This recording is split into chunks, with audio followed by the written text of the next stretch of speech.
Hi everyone. इस video में हम बीकॉम प्रोग्राम कॉर्पोरेट गवर्नेंस का पीवाईक्यू डिस्कस करने वाले हैं। पेपर तो 90 नंबर का आएगा। उससे पहले सिलेबस थोड़ा सा देख लेते हैं। पहली यूनिट आपकी है conceptual framework of corporate governance. Corporate governance के कुछ कॉन्सेप्ट वगैरह आप पढ़ोगे कि इसका मतलब क्या होता है, इसकी इंपॉर्टेंस, इसके प्रिंसिपल्स क्या होते हैं।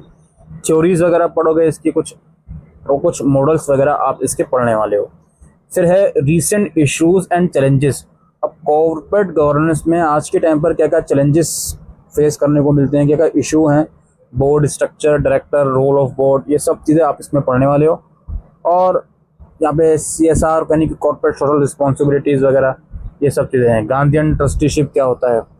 फिर है global corporate failures and international course. Global level पर कॉर्पोरेट फेलियर्स जो हुए हैं वो सब चीज़ें आप पढ़ोगे। BCCI UK, Maxwell UK, Enron USA, वर्ल्डकॉम USA, अलग अलग इसमें जो फेलियर हैं ग्लोबल लेवल पर वो बताए जा रहे हैं। फिर है corporate governance regulatory framework in India. Bharat के अंदर क्या क्या फ्रेमवर्क बनाए गए हैं कॉर्पोरेट गवर्नेंस के संदर्भ में, ये आप पढ़ने वाले हो। फिर है corporate failures and scams in India. Bharat के अंदर कौन कौन से कॉर्पोरेट फेलियर्स यानी कि बिजनेस फेलियर्स या स्कैम वगैरह हुए हैं, ये आप पढ़ोगे। Satyam computer service limited, Kingfisher airlines, PNB heist, ये सब चीज़ें पढ़ने वाले हो। ये इसका सिलेबस है ब्रीफली। आइए चलते हैं इसके PYQ की तरफ। तो एज यूजुअल 90 मार्क्स का आपका पेपर आने वाला है। एक क्वेश्चन के मल्टीपल पार्ट्स होंगे, तो मल्टीपल पार्ट्स अगर होंगे तो उसको एक साथ ही अटेम्प्ट करें। पहला क्वेश्चन हमारे पास है, इसका ए पार्ट जो कि 9 मार्क्स का है। The managing director of star limited while addressing the new management trainees said good corporate governance has become a critical area of focus for management across the world, not only because of the advantages associated with it but also because of the principles it lays emphasize on। comment basically इसमें आपको इस statement पर ही comment करना है कि corporate governance का जो focus है वो किस चीज़ पर होना चाहिए। ठीक है। और इसका बी पार्ट है, what is stake holder theory of corporate governance, how is it different from the agency theory. ये थ्योरी वाला जो संदर्भ है उसमें से आ गया। ये क्वेश्चन नंबर 1 दो पार्ट्स हो गए। अब इस क्वेश्चन के इंटरनल चॉइस में क्वेश्चन है, इसका ए पार्ट है, as we navigate the challenges of 21st century the timeless insight of Kautilya's Arthashastra can guide corporate towards ethical and responsible governance and probability. Check corporate scam elucidate. तो ये जो है बताया जा रहा है कि 21वीं शताब्दी के चैलेंजेस जैसे हम आ रहे हैं, तो कौटिल्यास अर्थशास्त्र है वो हमें गाइड कर सकता है कि कैसे हम एथिकली कॉर्पोरेट गवर्नेंस कर सकें। ये सब चीज़ें हैं, तो इस स्टेटमेंट को जस्टिफाई करना है आपको। फिर है इलुसिडेट करना है। फिर है Indian model of governance is loosely based on Anglo Saxon model elucidate. इसी बात क्वेश्चन नंबर 2 स्टार्ट होता हमारा। इसका ए पार्ट है, members of audit committee are said to be gate keepers of governance.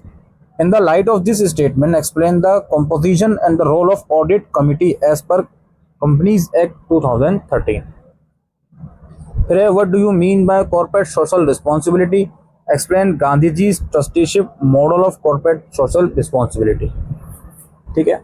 ये जो रेगुलेटरी फ्रेमवर्क भारत के अंदर है वो सारी यूनिट में से क्वेश्चन बने हुए हैं। फिर इसके इंटरनल चॉइस में क्वेश्चन है, whistle blowers have played a unique role in improving corporate governance practices across the world. The law must ensure their protection. What are the advantages associated with good whistle blower policy to the organisation and explain the provisions contained in the Companies Act 2013 relating to the establishment of such policy and protection of whistleblowers। whistleblowers का ये question है, full fledge question है इसके internal choice में।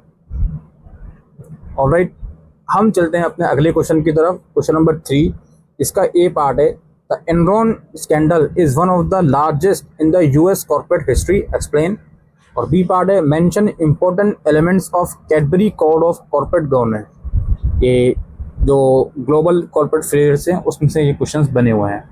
फिर इसके internal choice में question है, discuss the responsibilities of board of directors as laid down by G20 OECD principles. और Robert Maxwell death at sea in November 1991 under mysterious circumstances triggered the collapse of Maxwell Communication. Explain the financial problem it was facing and related governance issue which led to its failure. तो इसके failures को explain करना है इस company के। ये हो गया। फिर हमारा नेक्स्ट क्वेश्चन है, इसका ये पार्ट है, discuss recommendation of Uday Kotak committee 2017 that have become a part of SEBI's listing obligation and disclosure requirement regulation। फिर है आपको नोट लिखना है, risk management committee as per SEBI और stake holder relationship committee as per SEBI. अच्छा, इसके बाद है इसके इंटरनल चॉइस में क्वेश्चन है वो आपका फुल फ्लेश 18 मार्क्स का है। Discuss the provision that are contain in the companies act 2013 to improve corporate governance practices in India.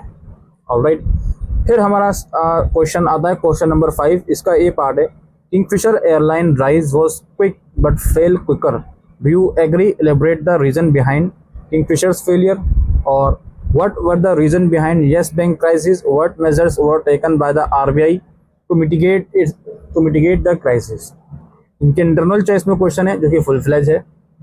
Powerful executive and auditors recklessness are two of the important common governance problem that led to many scam, elucidate the statement by giving example from at least 3 scam. तो बताया जा रहा है कि powerful executive हैं और auditors recklessness, ये 2 reason हो सकते हैं जिसकी वजह से कॉर्पोरेट फेलियर्स होते हैं।